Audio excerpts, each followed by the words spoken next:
In this lecture series, we'll build upon the previous discussion that we laid down firmly about water and sodium pathophysiology.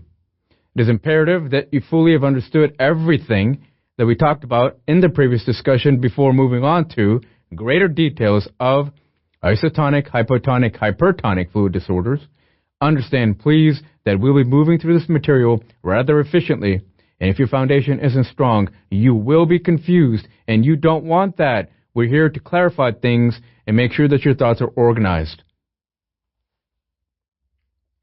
Our topic, once again, will walk through the general definitions of what you're looking for with plasma osmolarity.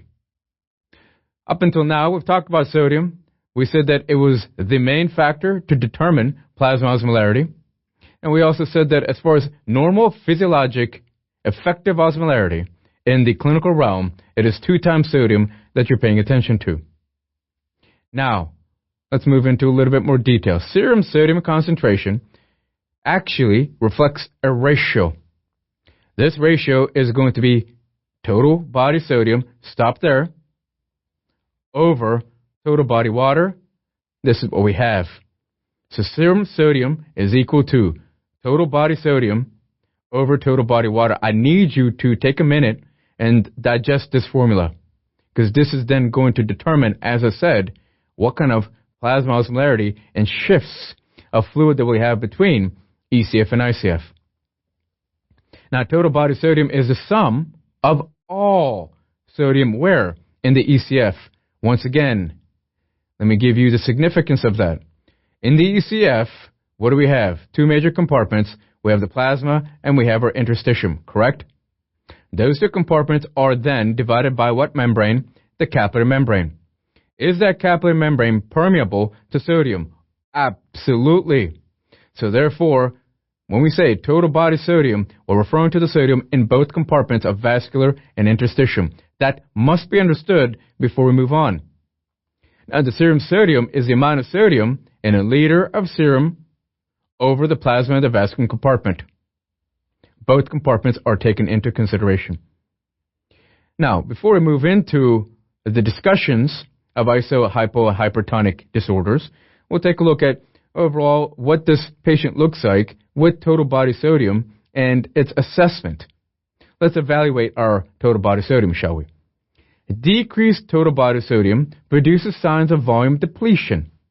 So for whatever reason, if you find that the sodium is decreased in one or both compartments, what kind of things can we expect overall? Dry mucous membranes. What about the skin? What does it mean to have tenting of the skin when you pull on it? It means that you pull on it and the skin actually remains as a tent. This means decreased skin turgor. Obviously, you won't find it in me, and hopefully you won't find it in you right now because your volume is just fine. There is going to be a drop in blood pressure. Stop. Some important physiology here. When you have a drop in blood pressure due to hypovolemia, shall we say, then you have what in terms of stretch of your blood vessels? Decreased stretch. When you have a decreased stretch of your blood vessels, now you tell me if there's a drop in blood pressure, what should come out of your autonomic nervous system? The sympathetic, correct? So you've learned in physiology that through your sympathetic, especially the carotid sinus, which houses your glossopharyngeal, is going to communicate with the medulla, and out comes my sympathetic. Okay, this sympathetic has what can affect on the heart. Highlight in your head the term here that we're seeing as being reflex tachy. How important is that? Quite. There are conditions in pharmacology, or should I say, there's methods in which in pharmacology we manage this reflex tachy by giving perhaps a beta blocker. Correct? So keep this in mind. Next, when sitting up from a supine position, as just giving you a example of a maneuver in which your blood pressure might drop, and when it does so, then you're looking at reflex tachy as being a possible issue. Evaluation further, now we'll go to the opposite end of the spectrum, meaning to say that in the previous discussion, decreased total body sodium, here we'll have increased total body sodium. Examples: effusion, ascites, and pitting edema. Dependent pitting edema, well, if you accumulate too much excess sodium in your interstitium, for example, right-sided heart failure, You press upon this. Can you pit this? Yes, it is. And you find due to low protein, then this is going to be transitate specifically. Now, the fluid obeys the law of gravity. What does that mean? It then moves to the dependent areas of the body. So, for example, it would be either the ankles when you're standing, or when you're supine position, maybe perhaps your flanks, your back. Your Stallings pressures are altered to produce pitting edema and body fusion, and by that we mean, well, for example, if it is right-sided heart failure, things we've discussed many a time, you're going to then push that fluid out into interstitium. An increase in total body sodium increases plasma hydrostatic pressure. That's exactly what happens in right-sided heart failure. And due to an increase in plasma volume, you're pushing that fluid where? Into the interstitium. Now, an important point. An increase in total body sodium increases the weight of the patient, and in fact, it is the most common cause of increased weight in a patient who's in a hospital. Now, further evaluation. Take a look at the pictures here. If it's a dry mucous membrane, would you then tell me as to how can you predict, or what can you predict in terms of evaluation of total body sodium? Dry mucous membranes. This would be a decrease in total body sodium. Versus what you're seeing in the second picture on your right, and that would be pitting edema. Meaning to say that you, as a clinician, have placed your finger on this interstitium, or the skin, underneath it being the interstitium, and it has pitted.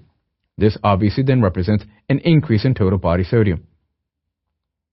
Fluid movement across the capillary or venule into the interstitial space is driven by the Stallings force. Everything we talked about is in verbiage here, so we'll walk through this quickly. The net direction of fluid movement depends on the Stallings pressure that is dominant.